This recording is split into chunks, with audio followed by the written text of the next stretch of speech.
안녕하십니까. 정지원입니다.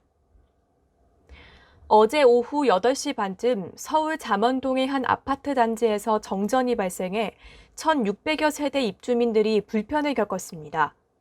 정전은 1시간여 만에 대부분 복구됐지만 두 개 동 240여 가구에서는 오늘 새벽 2시까지 정전이 이어졌습니다.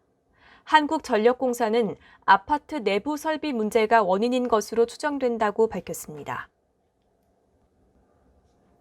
윤석열 전 검찰총장이 국민의힘 입당 가능성에 대해 모든 선택이 열려 있다. 아무것도 결정된 것은 없다고 밝혔습니다.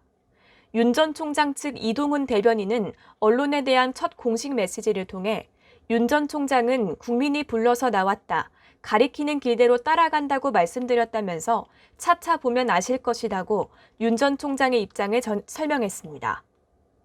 이 대변인은 국민의힘 전당대회와 관련해선 윤 전 총장이 전당대회에 국민 기대가 컸다. 국민 한 사람으로서 관심과 기대가 크다고 말했다고 전했습니다. 아시아나항공은 코로나19로 중단됐던 사이판 노선 운항을 다음 달 24일부터 재개한다고 밝혔습니다. 재개되는 인천 사이판 노선 운항은 주 1회로 사이판에 들어갈 때 미국 FDA나 WHO에서 승인한 백신을 접종한 사실이 확인되면 격리가 면제되고 자유여행도 가능합니다. 아시아나가 사이판 운항을 재개하는 건 1년 4개월 만입니다. 경찰 총경이 뇌물수수 혐의로 수사를 받고 있다는 지난 3일 KBS 보도와 관련해 경찰청이 해당 간부를 직위 해제했습니다. 경찰청은 지난 11일 부산경찰청 여성청소년 수사과장 A 총경을 직위 해제했다고 밝혔습니다. 경찰청은 계좌 추적을 통해 부산의 한 사업가의 돈이 A 총경에게 흘러들어간 정황을 확인했습니다.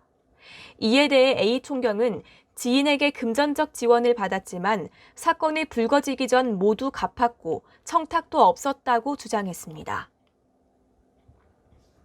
광주광역시 건물 붕괴 사고와 관련해 건물이 무너지는 걸 막는 지지대, 이른바 잭서포트를 설치하지 않은 채로 작업이 이루어졌다는 진술이 나왔습니다. 광주경찰청 수사본부는 철거 현장 굴착기 운전사로부터 공사 당시 건물의 붕괴 방지 지지대인 잭서포트가 설치돼 있지 않았다는 진술을 받았다고 밝혔습니다. 경찰은 또 재개발구역 철거업체 선정 등의 조직폭력배가 개입했다는 의혹에 대해서도 조사하고 있습니다. 우체국 택배 노동자들이 오늘 오전 11시부터 서울 여의도 포스트타워 1층 로비를 점거하고 농성에 들어갔습니다.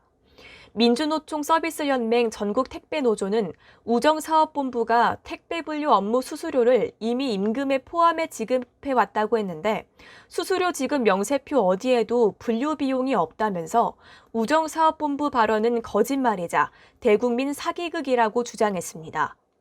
택배노조는 또 정부와 택배사가 적정한 물량과 수수료를 보장하는 대신 택배 물량을 줄이라고만 강요하고 있다고 비판했습니다.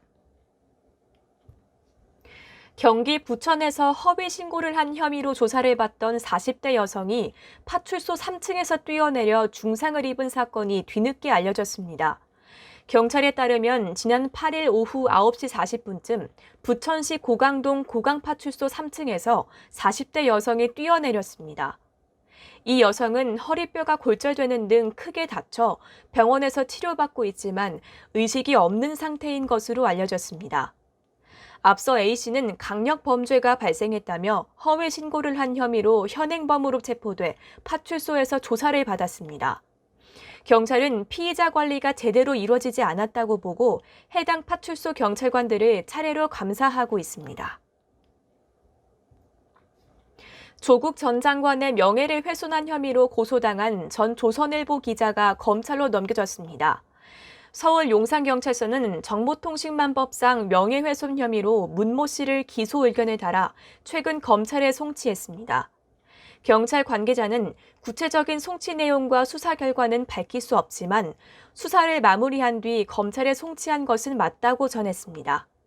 조 전 장관은 지난해 10월 SNS를 통해 저와 제 모친은 전직 조선일보 기자가 운영하는 유튜브 방송에서 허위 사실을 유포한 문 씨를 고소했다며 손해배상 소송도 제기할 것이라고 밝힌 바 있습니다. 중국은 주요 7개국 G7이 신장 인권 문제와 타이완 해협의 평화 등을 거론하자 내정 간섭이라며 반발했습니다. 중국은 주영 중국 대사관이 문답 형식으로 올린 홈페이지 게시글을 통해 G7이 신장과 홍콩, 타이완 문제 등에서 사실을 왜곡해 중국을 음해하면서 중국 내정에 난폭하게 개입했다고 주장했습니다. 주영 중국 대사관은 또 이런 내정 간섭과 이익 침해를 용납할 수 없다면서 주권과 안보 그리고 발전 이익을 수호하고 불공정과 이익 침해에 맞대응할 것이라고 밝혔습니다. 아울러 G7이 코로나19의 기원 규명을 위해 중국에 대한 2차 조사를 촉구한 것에 대해서는 중국은 이미 세계보건기구와 협력해 개방적이고 투명한 방식으로 조사를 받았다면서 재조사를 사실상 거부했습니다. 그룹 투모로우 바이 투게더가 새 앨범으로 미국 빌보드 메인 앨범 차트인 빌보드 205위에 올랐습니다. K-팝 그룹으로서는 데뷔 3년 차에 5위권에 진입해 역대 가장 빠른 기록을 보였습니다. K-팝 가수 가운데 빌보드 200 정상에 오른 건 BTS가 5번으로 가장 많고 슈퍼엠이 1번입니다. 또 블랙핑크는 2위, 몬스타엑스와 NCT 127이 각각 5위에 올랐습니다. 뉴스를 마칩니다. 고맙습니다.